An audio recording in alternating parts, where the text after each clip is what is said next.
Alright, Orange Misfit here, a little late at night to introduce the next 10 songs on the list. All 10 of these are fantastic, underrated tunes. I had real difficulty arranging this set, but I think I did the best job possible. So here we go with that favorite all-time holiday classic. 30. I Won't Be Home for Christmas. My favorite Christmas song. It's an amusing holiday tale about hating Christmas and breaking those societal norms of goodwill, cheer, and fellowship towards men. Plus, there's a nice joke about prison rape thrown in for good measure.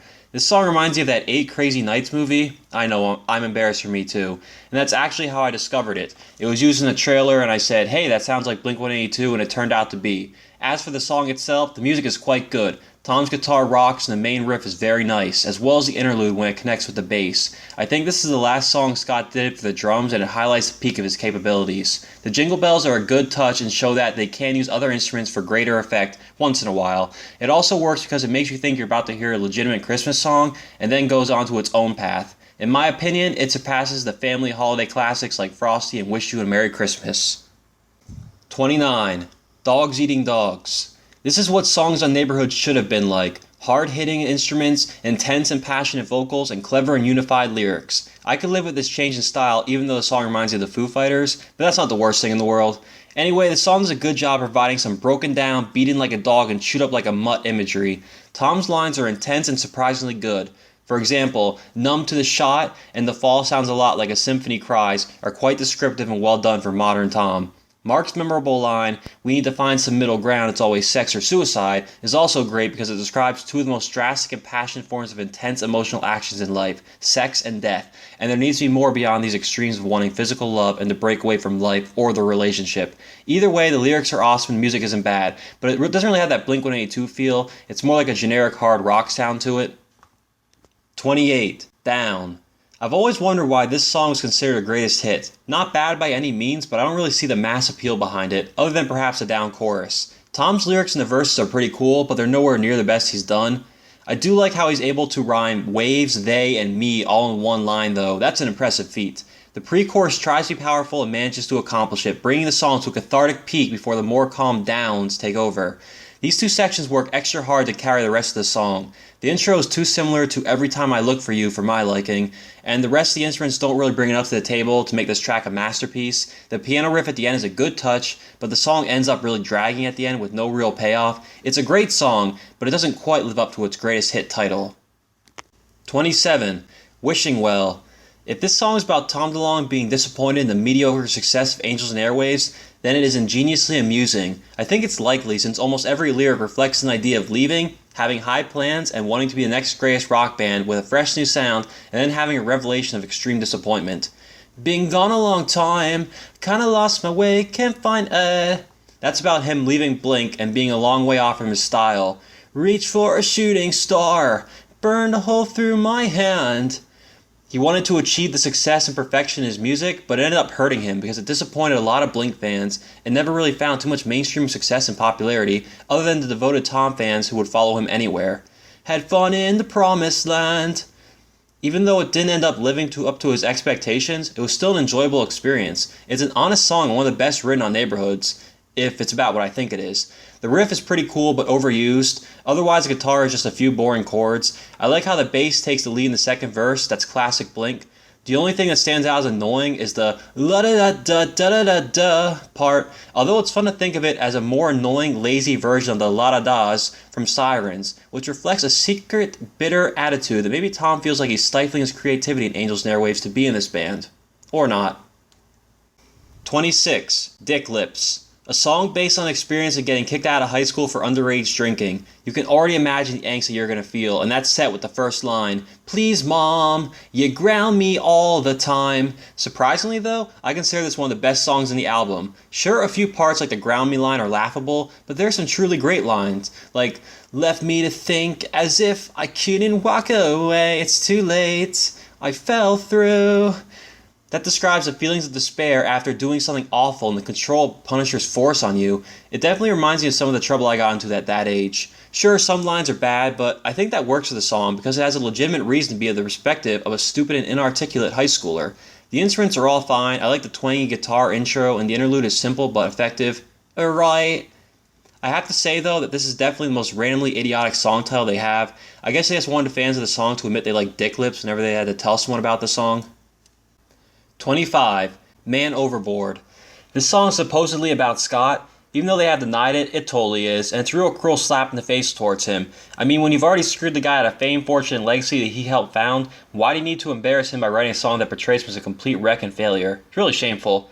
Anyway, ignoring all that, the song itself is great. It's actually a very nice transition from Enema to Takeoff and kind of blends a style of exceedingly whiny tom vocals to a serious, though perhaps malicious, subject matter. It's actually a very well crafted song, packed with emotion and meaning. Ignoring that mean-spirited nature, you can pick up the subtlety between comparison of drowning on a ship versus drowning from addiction. Definitely some thought and meaning behind these words. The bass intro is Mark's greatest bass contribution to any song, though the guitar, aside from the main riffs, and the drums are average.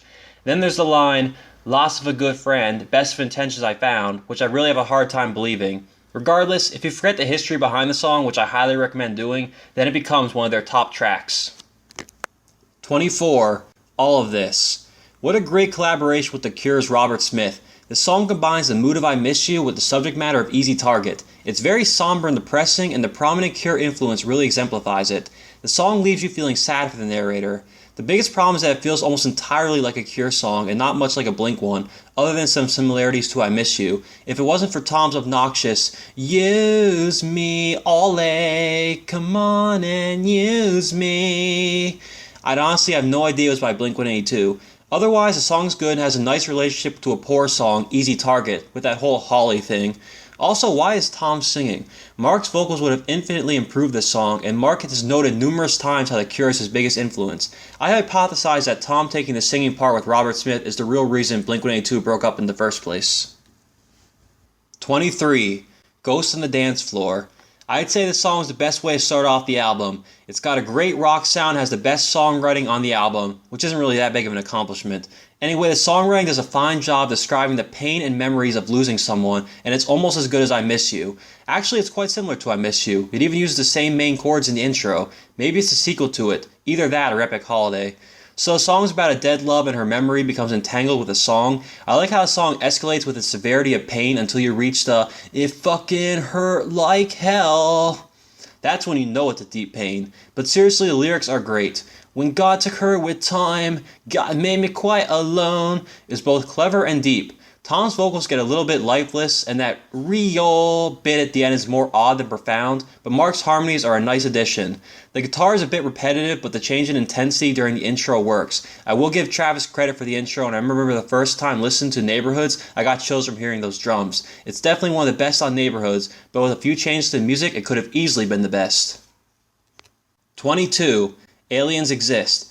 This is a silly little song that's pretty much just an excuse for Tom to express his love and belief of aliens. But surprisingly, it's a great song, and the conspiracy theories and feelings of paranoia are decently composed. Also, to add to it, it has the funniest changed lyrics in its live performance. Not just one, but two. The "I got an injection of fear from the abduction. My best friend thinks I'm just telling lies." Right.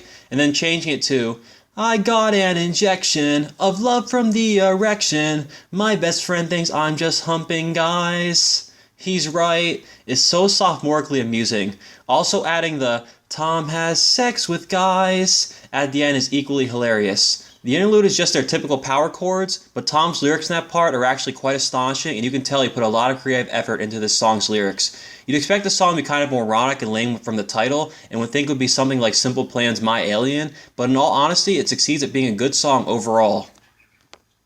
21. Roller Coaster. This is another underrated song. It's also another whiny young love song, sure, but it's incredibly catchy and has an interesting extended metaphor of using a roller coaster, which goes up and down, to compare the ups and downs of a relationship.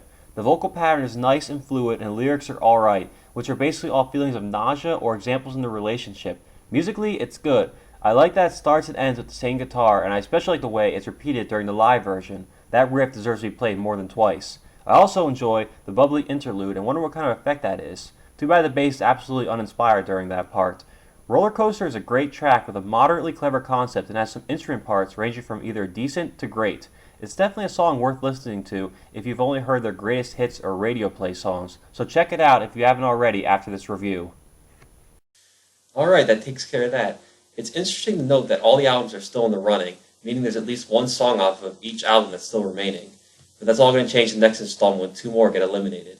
Also, I believe its most popular song will be in the next installment, so look forward to that. So in the meantime, like and subscribe. See you next time.